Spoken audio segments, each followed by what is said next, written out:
Today, on Flavors and Knowledge. So you think you know fish?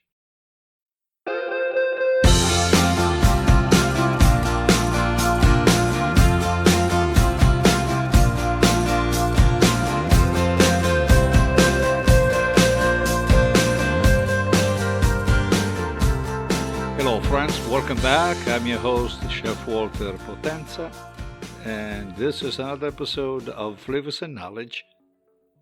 The title is So You Think You Know Fish.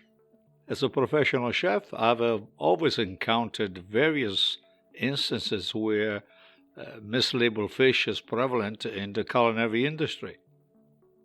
Although my extensive experience has given me an advantage, the average consumer may be less fortunate. It is really disheartening to witness individuals unknowingly paying for fish that is not what they intended to purchase. Therefore, we must remain vigilant and educate ourselves on the fish we buy. Additionally, choosing establishments that prioritize transparency with labeling and sourcing, it's really crucial to ensure that we can relish our seafood dishes without any unpleasant surprises. In supermarkets, for instance, it is expected to come across mislabeled fish, such as tilapia, frequently passed off as more expensive whitefish like a snapper or a sole. Tilapia is a mild flavored fish usually raised on farms, and it is not as costly as other whitefish, hence the mislabeling. On the other end, Escolar is sometimes sold as white tuna or butterfish, but it is not a type of tuna at all. This deep water fish is highly prized for its buttery texture and its rich flavor, and still some people may experience digestive issue after consuming it, making it essential to know what to buy. Another one online is catfish, occasionally labeled as mild-tasting whitefish to increase its price.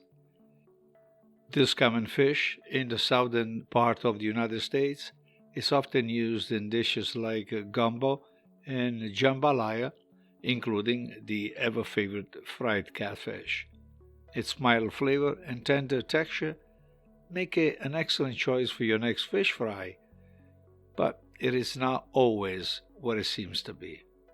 Pangasius, a catfish, is commonly raised in Vietnam and Thailand and sometimes sold as basa or swai. Still, it may be labeled as a different, more desirable fish. It is a mild flavor fish frequently used in, again, fried dishes. Then we have haddock, a nice tender whitefish commonly found in the North Atlantic shores, can sometimes be substituted for cod. This fish has a slightly sweet flavor and flaky texture, making it a top choice among seafood enthusiasts.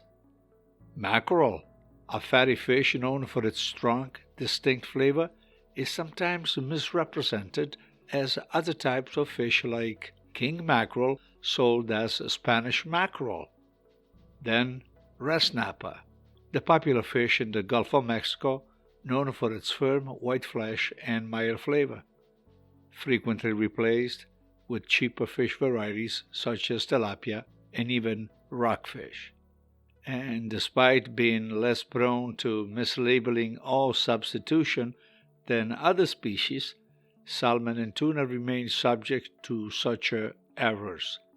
Various factors can contribute to the confusion surrounding these two species, from their physical similarity to other species to the challenges of accurately identifying them through visual cues alone. When purchasing fish, it is crucial to make informed decisions.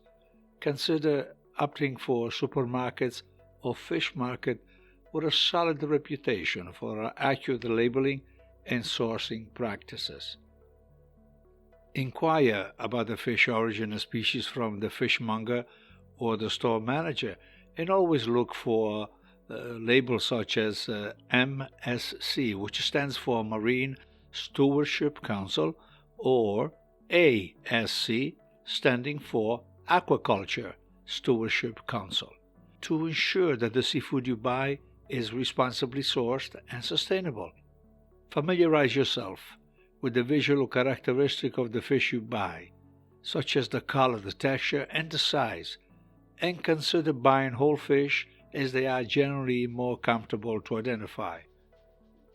Use seafood guides, or perhaps different apps that are available to us today. They provide eco-friendly information and advice on sustainable fishing practices to make intelligent purchase decisions and maximize your investment. Always remember, greed is a terrible thing, and the food industry is not exempt. And that does it for this episode on Flavors and Knowledge regarding So You Think You Know Fish. I hope I did not scare you too much. I just wanted to share with you some quick suggestions on how to protect yourself when you go to your preferred fish store or your preferred supermarket. Again, from a point of view of a chef, always ask questions. Don't be intimidated.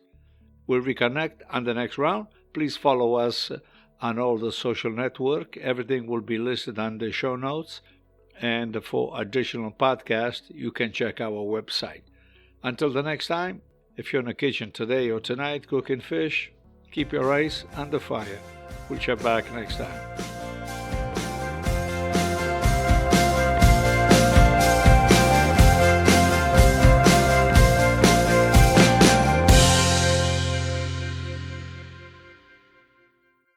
Flavors and Knowledge is brought to you by Chef Walter's Cooking School in Cranston, Rhode Island. For classes, workshops, events, and programs, please visit our website at chefwalterscookingschool.com. For all other services offered by Chef Walter's Food Group, check out our main website, chefwalter.com.